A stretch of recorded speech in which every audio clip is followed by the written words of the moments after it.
Hello everyone, I am Vani. Welcome to my channel E for English. Today we will study pronoun, its types with examples. So keep on watching this video till the end.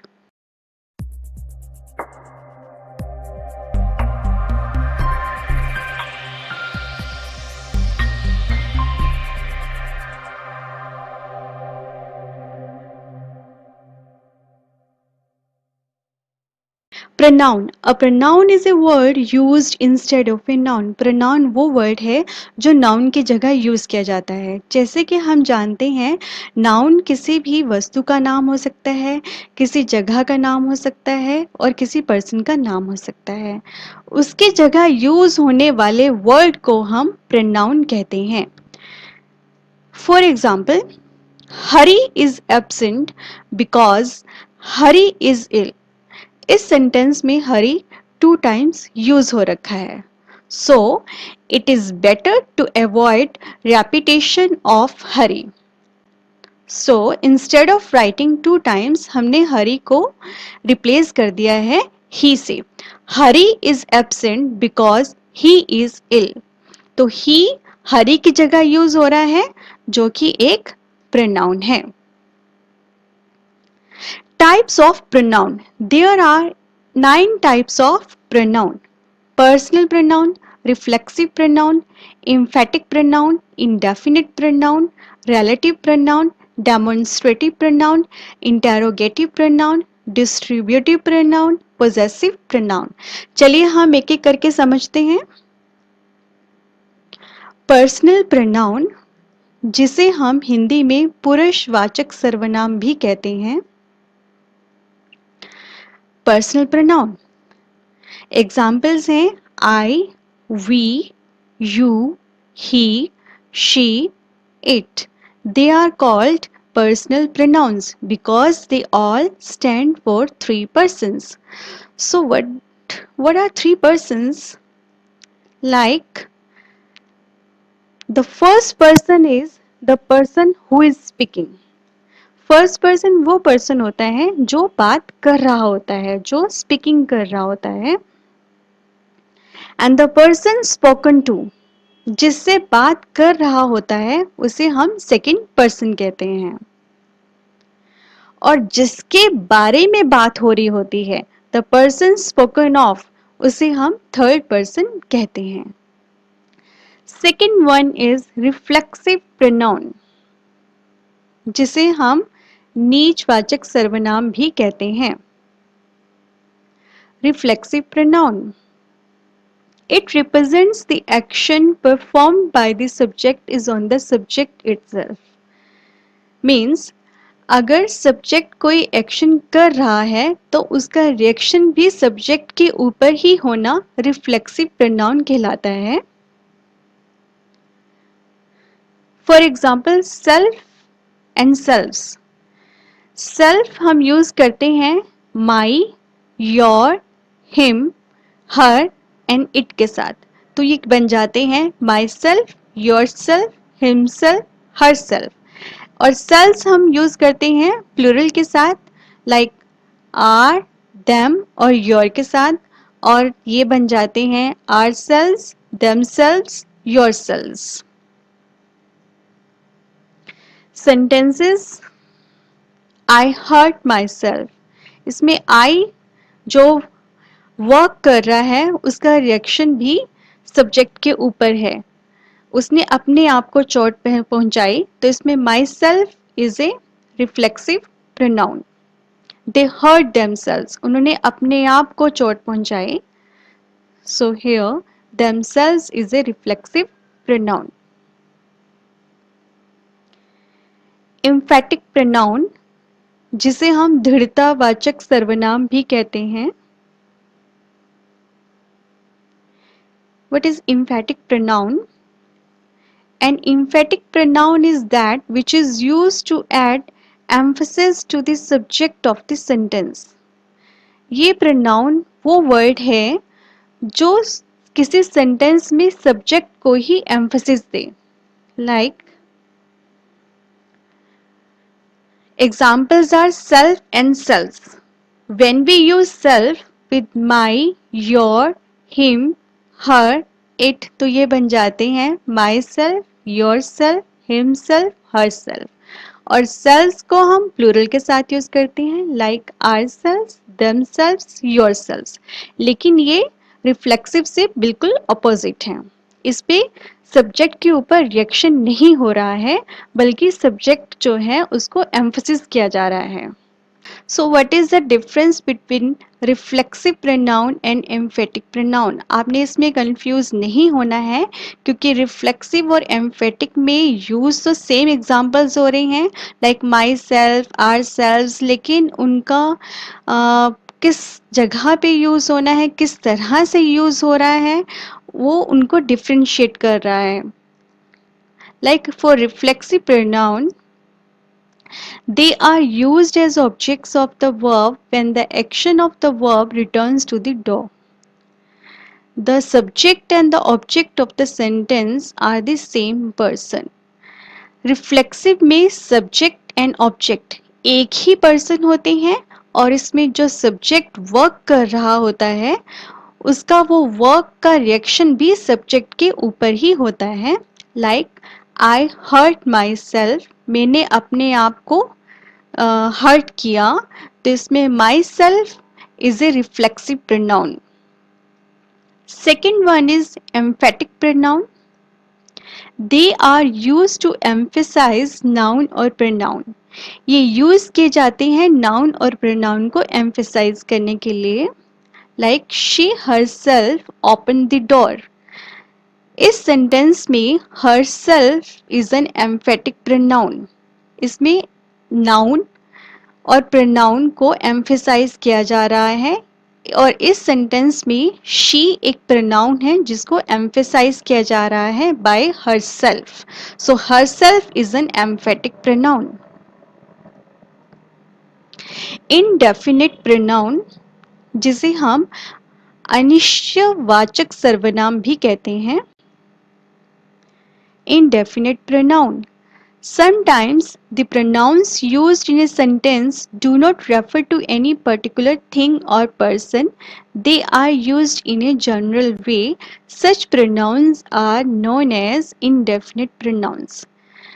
कभी कभी ऐसा होता है कि pronounce जो होते हैं sentences में वो किसी पर्टिकुलर स्पेसिफिक थिंग और पर्सन को रेफर नहीं करते, वो एक तरह से जनरल वे में यूज किए जाते हैं, उनको हम इनडेफिनिट प्रोनाउन कहते हैं. Examples are all, anyone, anybody, anything, everyone, everybody, everything, someone, somebody, something, no one, nobody, nothing, some, none, etc. इसमें किसी भी स्पेसिफिक पर्सन को, किसी भी स्पेसिफिक थिंग को रेफर नहीं किया गया है, कोई भी हो सकता है. सेंटेंसेस देखते हैं. Nobody can help you in this issue. तो यहाँ पे nobody मीन्स कोई भी नहीं, इसमें किसी भी पर्सन, स्पेसिफिक पर्सन और स्पेसिफिक थिंग को रेफर नहीं किया गया है. सो nobody is an indefinite pronoun. Did you ask anybody to come? यहाँ पे anybody मीन्स किसी भी स्पेसिफिक पर्सन और स्पेसिफिक थिंग को रेफर नहीं किया गया है. सो anybody is an indefinite pronoun. Somebody has stolen my watch. तो यहाँ पर भी किसी भी स्पेसिफिक पर्सन को रेफर नहीं किया गया है. सो somebody is an indefinite pronoun. Relative pronoun, जिसे हम संबंधवाचक सर्वनाम भी कहते हैं. Relative pronoun. A relative pronoun is one which is used to refer to nouns mentioned previously, whether they are people, places, things, animals, or ideas. Relative pronouns can be used to join two sentences. Relative pronouns वो होते हैं जो use किए जाते हैं to refer to the nouns, किसी noun को refer करने के लिए जो पहले यूज किए जा चुके हैं, और हम इन्हें बोल सकते हैं कि ये टू सेंटेंसेस को ज्वाइन करने के लिए यूज किए जाते हैं। For example, who, whom, that, which, whoever, whomever, whichever, ये वो वर्ड्स हैं जो यूज किए जाते हैं to refer to nouns mention previously, whether they are people, places, things, animals और ideas। चलिए सेंटेंसेस देखते हैं। This is the place where we met। ये वो जगह है जहां हम मिले थे। तो यहाँ पे where वर्ड जो है वो रेफर कर रहा है एक नाउन को, किसी जगह को, किसी प्लेस को। सो where is a relative pronoun। You can choose one person whomever you like। तुम चूज कर सकते हो किसी पर्सन को, किसी एक पर्सन को जिसे तुम पसंद करते हो। तो यहाँ पे पर्सन को होम एवर से रेफर किया गया है, तो होम एवर जो है वो एक रिलेटिव प्रोनाउन है। He who hesitates is lost। अब he जो वर्ड है एक प्रोनाउन है, उसको who से रेफर किया गया है, तो who वर्ड जो है वो एक रिलेटिव प्रोनाउन है। डेमोन्स्ट्रेटिव प्रोनाउन, जिसे हम हिंदी में निश्चयवाचक सर्वनाम भी कहते हैं। Demonstrative pronoun indicates the object that we try to describe or tell you the specific distance of the object। Demonstrative means demonstrate करना, डिस्क्राइब करना किसी ऑब्जेक्ट के बारे में। ये उसकी इंडिकेशन बताता है कि how far is the object from you and how near is the object from you। For example, अगर कोई ऑब्जेक्ट सिंगुलर है और वो आपके पास है, आप उसके बारे में कुछ डिस्क्राइब कर रहे हो, तो आप दिस वर्ड उस ऑब्जेक्ट के लिए यूज करोगे। अगर वो ऑब्जेक्ट आपसे दूर है तो आप दैट यूज करोगे। सो लाइक प्लूरल के लिए एक से ज़्यादा ऑब्जेक्ट्स हैं और वो आपके पास है, आप उसके बारे में कुछ डिस्क्राइब कर रहे हो, तो आप दीज यूज़ करोगे। और एक से ज़्यादा ऑब्जेक्ट्स हैं और आप उसके बारे में डिस्क्राइब कर रहे हो, आपसे दूर हैं, तो आप दोज यूज़ करोगे।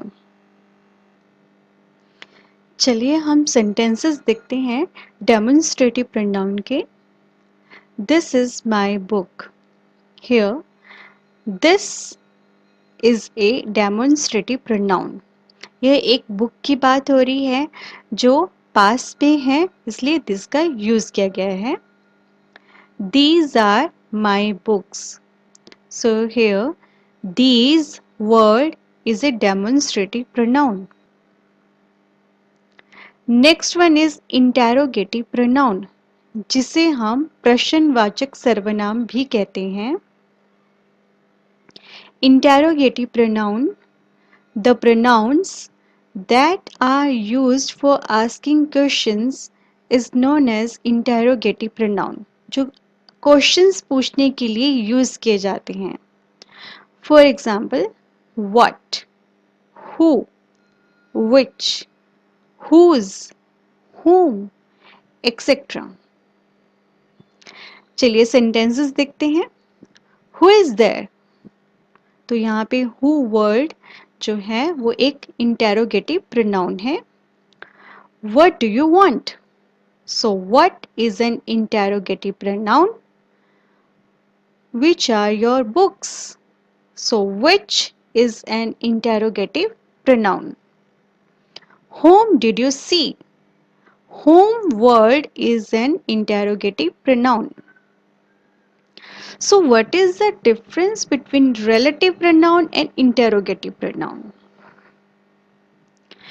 Relative pronoun, it is used to connect clause और phrase to a noun। क्योंकि दोनों के एग्जाम्पल सेम है, who, what, लेकिन इनमें डिफरेंस ये है कि जो रिलेटिव प्रोनाउन होता है वो यूज किया जाता है एक फ्रेज को pronoun a man who lost his wallet could not by his groceries interrogative pronoun it is used in order to ask a question like who is Mohan अब एक क्वेश्चंस पूछने के लिए यूज किया जाता है एग्जाम्पल है हु इज मोहन यहाँ पे हु इंटेरोगेटिव प्रोनाउन है next one is distributive pronoun जिसे हम वितरणवाचक सर्वनाम भी कहते हैं distributive pronoun the pronouns which refer to the person or things one at a time are called distributive pronoun distributive means वितरण आपके पास ग्रुप ऑफ थिंग्स हैं ग्रुप ऑफ पर्सन हैं लेकिन उनमें से किसी एक स्पेसिफिक पर्सन और एक स्पेसिफिक थिंग को रेफर करना डिस्ट्रीब्यूटिव प्रोनाउन कहलाता है जो उसको रेफर कर रहा है दे आर ऑलवेज सिंगुलर ये हमेशा सिंगुलर होते हैं for example neither either each none etcetera अब ग्रुप ऑफ टू पीपल हैं तो उनमें चूज करने के लिए जो वर्ड यूज किया जाता है वो है नीदर और ईदर नीदर का मतलब कुछ भी नहीं अगर आपने कुछ भी चूज ना करना हो ग्रुप ऑफ टू पीपल में से और इधर का मतलब अगर आप वन चूज कर रहे हो और ईच और नन जो है वो more than to persons group होता है और उसके लिए ईच और नन वर्ड यूज किया जाता है चलिए सेंटेंसेस देखते हैं डिस्ट्रीब्यूटिव प्रोनाउन के each took it in turn so here each word is a distributive pronoun neither of the girls was late neither is a distributive pronoun either of you can go either is a distributive pronoun